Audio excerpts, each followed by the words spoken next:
Siku za hivi karibuni kumeongezeka vuguvugu dogo kuhusu wa China ambao wako katika jiji la Dar es Salaam, especially katika eneo la Kariakoo. Nikupe tu siri moja, mpaka kwa hivi sasa kumekuwa na ongezeko kubwa sana la watu ambao wanailaumu wa China hawa kulingana na kwamba wamekuwa ni watu ambao wanafanya vitu katika misingi ambayo sio sahihi. Mfano, wa China ni moja kati ya watu ambao wamekuwa wakionekana kwamba hata wao wenyewe wamejeuka kuwa machinga. Yaani Mchina ametoka China na anakuja Bongo na kujeuka kuwa machinga, kitu ambacho sio sahihi, kitu ambacho wao wenyewe binafsi wanakiuka ile sheria ambazo basi wanakuwa wamekubaliana na serikali ya nchi yetu. Mfano, Mchina wanapokuja katika nchi ya Bongo wanakuwa kabisa na godown lao, yani godown ambalo limechukua vitu kutoka kule katika nchi yao, tena wanachukua katika bei ambayo ni rahisi. Mwisho wa siku wao wenyewe wanaanza pia kuwauzia Watanzania. Wanapowauzia Watanzania katika bei ya jumla, na wao pia wanajigawa tena, Wachina hao wanajigawa tena na kwenda tena kuuza katika vigoli. Yani inamaanisha kwamba wanakuwa na wenyewe binafsi wana maduka yale madogo madogo, na wengine pia wanakuwa kabisa machinga, kitu ambacho kinaenda kuua biashara ya Watanzania, yani ya wazao. Mzawa ananunua vitu katika gharama ya juu, anategemea aje auze kwa faida. Kwa hiyo Mchina na yeye pia anachukua vitu kile katika godown, wanajua kabisa kwamba amechukua katika bei ambayo ni nzuri. Kwa hiyo kwa mfano kama kitu ni shilingi 2500, yeye Mchina anaweza akaja kuuza 2600, kitu ambacho mzawa alivyoenda kununua kule walimuuzia 2500, alafu mwisho wa siku anapaswa basi aje huku hivi basi auze katika bei ambayo itampa faida. Mwisho wa siku wale wa China wanakuwa na kiuka zile sheria, kwamba bidhaa zao zinakuwa zinakimbiliwa na wazawa. Yani inamaanisha kwamba Watanzania wengi wanakuwa wanawafuata wa China hao ambao wanauza vitu kwa bei ya chini kuliko wale Watanzania ambao basi wamenunua kwao na wanataka kuuza kwa bei ya kupata faida. Mwisho wa siku basi vurugu hapo ndilipoanzia, kwa sababu Mchina kama Mchina ameanza kukiuka sheria zile ambazo amekubaliana pamoja na serikali ya Tanzania.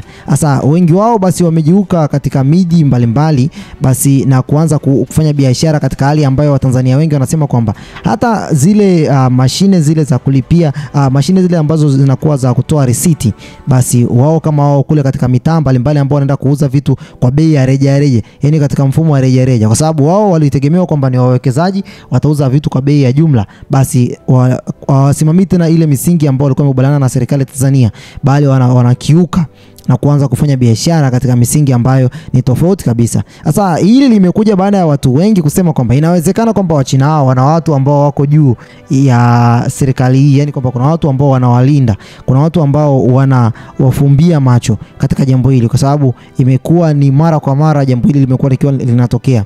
Yani Mchina ana uwezo kwenda kuuza vitu katika mitaa ambayo ni ndani kabisa, tena kwa bei ya reja, yani bei ambayo ni nzuri, ambapo bei ambayo hata Mtanzania ambaye basi amenunua kitu pale Kariakoo, yani amekinunua kitu pale katika godown lake, basi hawezi kwenda kuuza katika bei hiyo. Kwa hiyo mwisho wa siku basi bidhaa zimekuwa zikiwa zinasambaa kiolela, na mwisho wa siku Watanzania wengi wamekuwa hawaoni mzunguko wa fedha zao, hawaoni nini ambacho wanakipata kupitia jambo hili.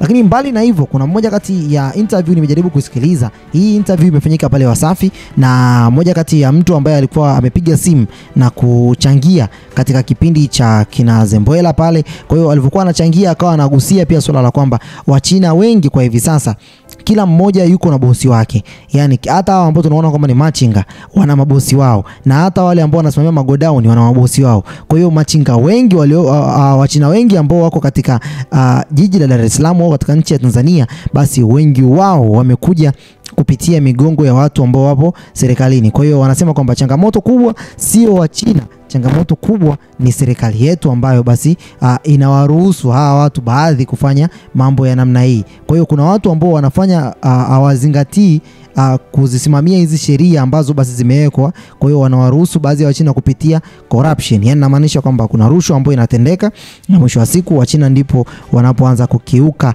sheria hizi. Tunaona kwamba Wachina ndio wanakiuka, kumbe kuna corruption iliyotendeka. Wao wanafanya kutekeleza yale maagizo ambayo wamepewa na mkubwa wao. Sasa hili jambo limezidi kuwa kubwa kwa sababu jamaa amezidi kuelezea nini ambacho kilitokea alipokuwa anafanya kazi. Ameelezea pia Wachina wengi alipokuwa anafanya kazi Morogoro, Mchina alikuwa ana uwezo kabisa wa kununua umeme yani kwa bei ndogo, yani kwa bei ndogo. Yani anamwambia kabisa kwamba usinunue umeme, sisi hapa tutakuwekea umeme. Sasa umeme, imagine unapewa unit 100 katika hali ambayo sio ya kawaida. Mchina yeye anakaa na laptop chake anafanya mambo yake, mwisho wa siku akawa anamwambia kwamba fanya utaratibu unitafutie watu ambao nitakuwa nawauzia unit kadhaa kwa bei nafuu, yani kwa unit 100 kwa bei ya shilingi 25,000. Kitu ambacho ukijaribu kuangalia kwa 25,000 uweze kupata unit 100 katika nchi yetu hii ya Tanzania ni hela ambayo ni kizaazaa kufanya kitu cha namna hiyo.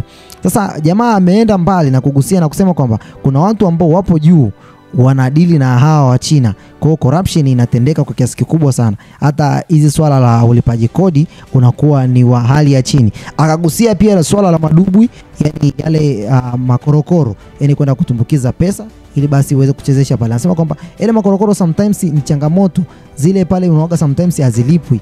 Yani anakula mtu pembeni kabisa, tofauti na serikali. Mwisho wa siku kitu ambacho kinakuja basi kutokea, basi inatokea ni rushwa inayotendeka. Pesa ambayo basi ingepaswa basi iingie serikalini, basi inaingia kwa mtu binafsi, mtu mmoja mmoja ambao watu hao wapo serikalini. Bana, kujaribu kufuatilia katika mtazamo huu unajua kugundua kwamba Wachina hawa basi wanachokifanya kwa hivi sasa, wasipo zingatiwa au serikali isiposimama wima kwa kipindi hichi, basi kuna watu wengi sana ambao watakuja kuumia huko mbeleni, kwa sababu biashara zitakuwa haziendi, na mwisho wa siku Watanzania wengi watakuwa wanaona hasara kufanya biashara, na wengi wao basi familia nyingi zitakuwa ni maskini, sababu tunazalisha kundi kubwa la watu ambao watatafuta mfumo mwingine wa kujipatia pesa, ambao mfumo huo utakuwa ni mfumo ambao sio halali.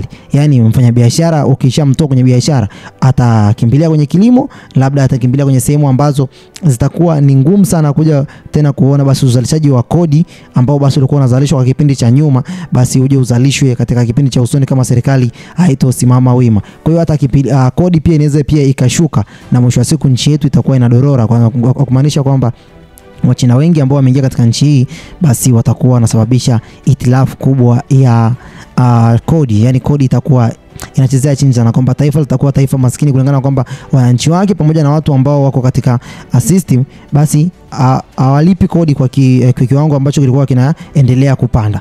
Mimi nafikiri kwamba serikali hapo hivi inapaswa basi simame wima vizuri sana kwenye jambo hili, na wewe kama mtu wa maoni, ni vyema zaidi basi ungetoa maoni yako kuhusiana na jambo hili ambalo linaendelea, sababu watu wengine wanasema kwamba kama wasipozuiliwa, yani wamejiuka kuwa kama vile sungusungu, wanakula kila kitu, yani kuanzia kwenye bei ya jumla wapo wao, bei ya rejareja wapo wao,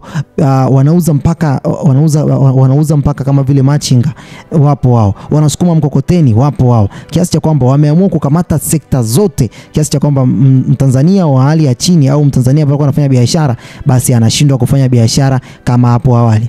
Bana, hili ni jambo ambalo limezidi kuongeleka kwa hivi sasa, na watu wengi wameona hili jambo basi tusipoliongelea huko mbeleni basi tutakuja kusababisha hasara kubwa sana katika nchi yetu. Mimi sitakuwa na lazima kwa muda huu, ndio yanayojiri katika mitandao ya kijamii. Niamua kusogezea hapa mbele yako ili uweze basi kuja kugundua nini ambacho kinaendelea katika mitandao ya kijamii, especially hili ambalo linahusu Wachina wa Kariakoo. Bye bye for now.